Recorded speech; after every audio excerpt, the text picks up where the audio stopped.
Brothers and sisters, before I get into this homily, I want you to think about this for a moment. You're deaf all your life, and finally you get to hear.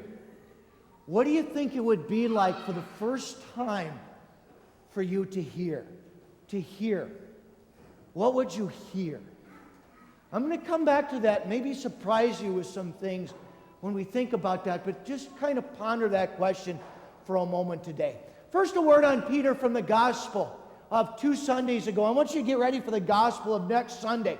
But everyone, when you think about 2 Sundays ago, Jesus talked about being the bread of life. Eat my body, drink my blood, and you will live forever. And of course, people start to murmur, about all of this. How can we eat his body and drink his blood? And they leave. Remember this, he never chases them down. He says, fine, if you're going, you're going. Turns to his 12 and he asks them, what about you? Peter speaks up and says, Lord, to whom shall we go? You have the words of everlasting life. Peter doesn't really say, Jesus, I agree with you on this eating body and drinking blood. He doesn't go there. All he says, Lord, where are we going to go? You have the words of everlasting life. Brilliant moment for Peter, but remember that story, everyone, and what you're going to hear next week. Okay? Murmuring. Last week. Remember some Pharisees and some scribes, everyone, they journey from Jerusalem, everyone, to Galilee. A long walk. Something on their mind, Jesus doesn't disappoint. Remember what Jesus did last week? Mosaic law, can't eat pork, can't eat shellfish. Jesus crosses that right out of the law. Okay? Like I told you, that's why we can eat pork to this day, shellfish, but Jewish people do not. Okay? But remember what they get all excited about? Washing hands. Washing hands. Pharisees, if you don't wash hands before you eat, you're a sinner. You're a sinner. And Jesus says, no more. No more. He says it isn't this that makes you unclean. It is what you find in here. Okay? No deceit. No theft. None of that stuff. This is what can defile a person. So people, we hear this murmuring. All of this murmuring. But here's the question that the gospel of today helps us to answer. When the Messiah came, what were people looking for? Well, if you look at Isaiah today, Isaiah talks about the lame, the blind, those who can't see, those who can't hear, etc., etc. And what Isaiah says today is when divine recompense comes, in other words, when God comes, the deaf will hear, the blind will see, the mute will also speak, and those who are lame will walk. That's what you look for. Second reading of today also makes this distinction, though, when Jesus comes, there will be no partiality. Okay? Great debate here. Pat, you're on one side. Larson's, you're on the other side. Pat's the rich one here. You're the poor ones. This is what James saw that really bothered him. Hey, Pat, you're wealthy. Come.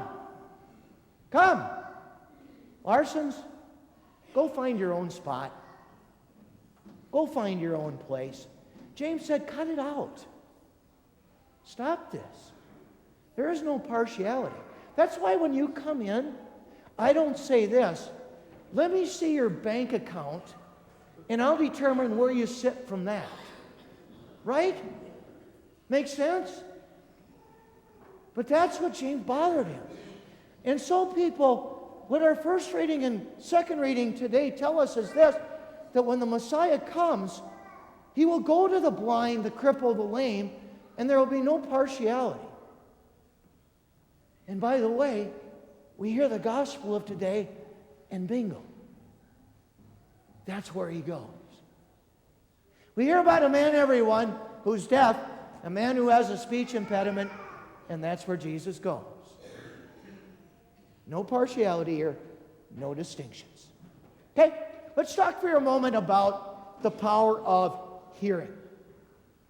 You know something? I did this once, everyone, and I want to let you know what this is like. Pretend, everyone, if you actually came into church, okay? You are the only one here. And you really sat down and you listened. I mean, really listened.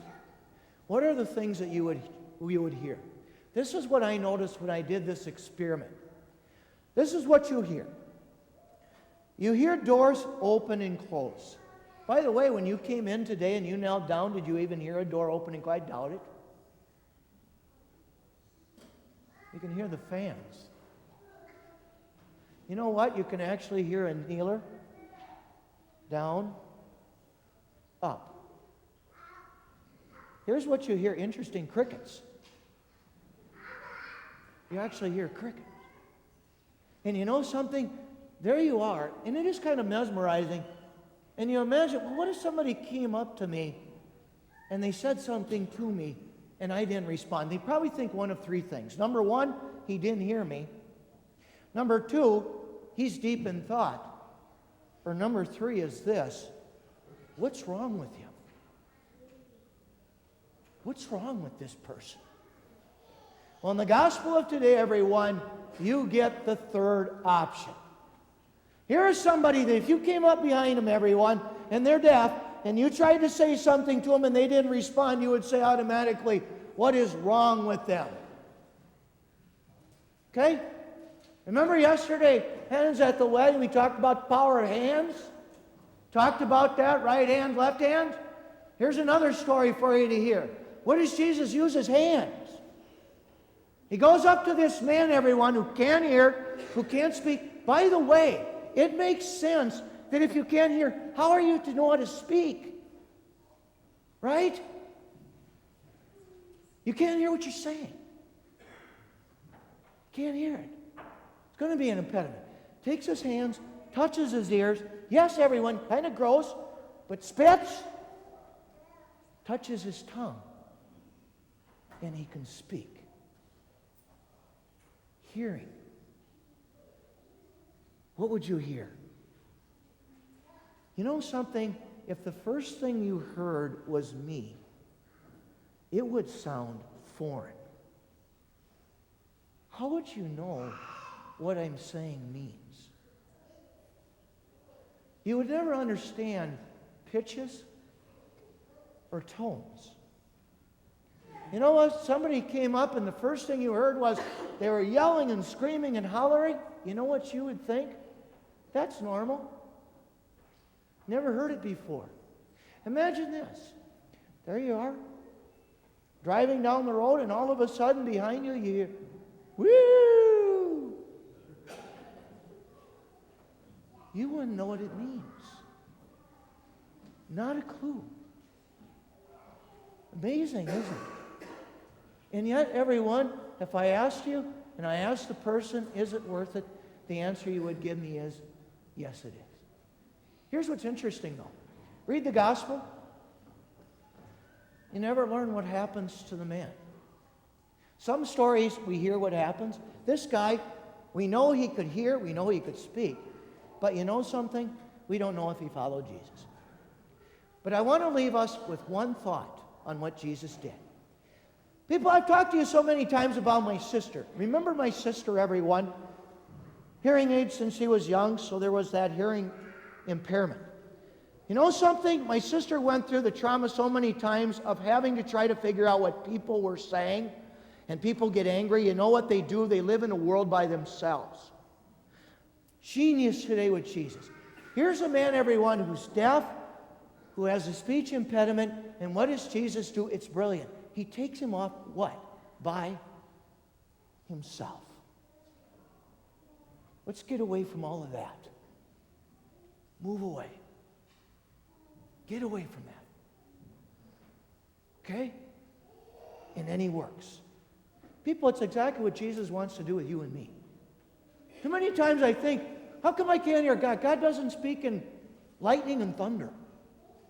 It's not loud words. Most of the time, everyone, it's in the recesses of our heart. And you know something? Our lives today are so noisy. God doesn't have a chance. So I implore you today, everyone, come by the church, stop in. Like I said earlier, you're going to be amazed at what you actually hear if you listen.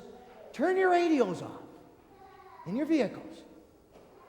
Even shut your television off. Just spend some time and say, God, speak. speak. And listen, everyone, not for words. Learn how to listen in your heart. And with that, you can go out into the world. Okay? So picture that, everyone, this week. Take some time away from everything, the noises and all of that. Spend time with God. Listen, so you understand your mission as you go into the world.